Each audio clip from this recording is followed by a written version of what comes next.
अधीक्षक पुलिस हैदराबाद मूर्खा जक्कम अप्रैल 2026 deputy superintendent of police cantt Paras Bakrani ने आज अपने दफ्तर में सब डिवीजन कैंट के कबाड़ियों के साथ एक अहम मीटिंग का इनेकाद किया। मीटिंग में डीआईजी हैदराबाद तारक रजा खान दरेजा और एसएसपी हैदराबाद शाहजेब चाचर की जानिब से जारी करदा अहकामात और स्टैंडर्ड्स ऑपरेटिंग प्रोसीजर तफसील के साथ कबाड़ियों को आगाह किया गया। डीएसपी कैंट ने वाज़ेह हदायत जारी करते हुए कहा है कि तमाम कबाड़ी इस अमल की पाबंद होंगे कि वो किसी भी किस्म की चोरी शुदा सामान की खरीदो फरोख्त में मुलविस नहीं होंगे।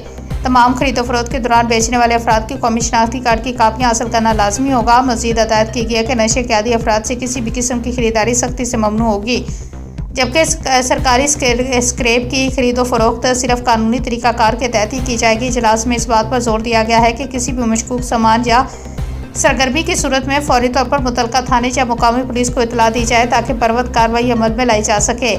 डीएसपी कैंट ने खबरदार किया कि इन हदायत की खिलाफ वर्जी करने वालों के खिलाफ सख्त कानूनी कार्रवाई की जाएगी, जबकि मुकम्मल रिकॉर्ड कीपिंग और पुलिस के साथ ताउन को यकीनी बनाने की भी हदायत की गई।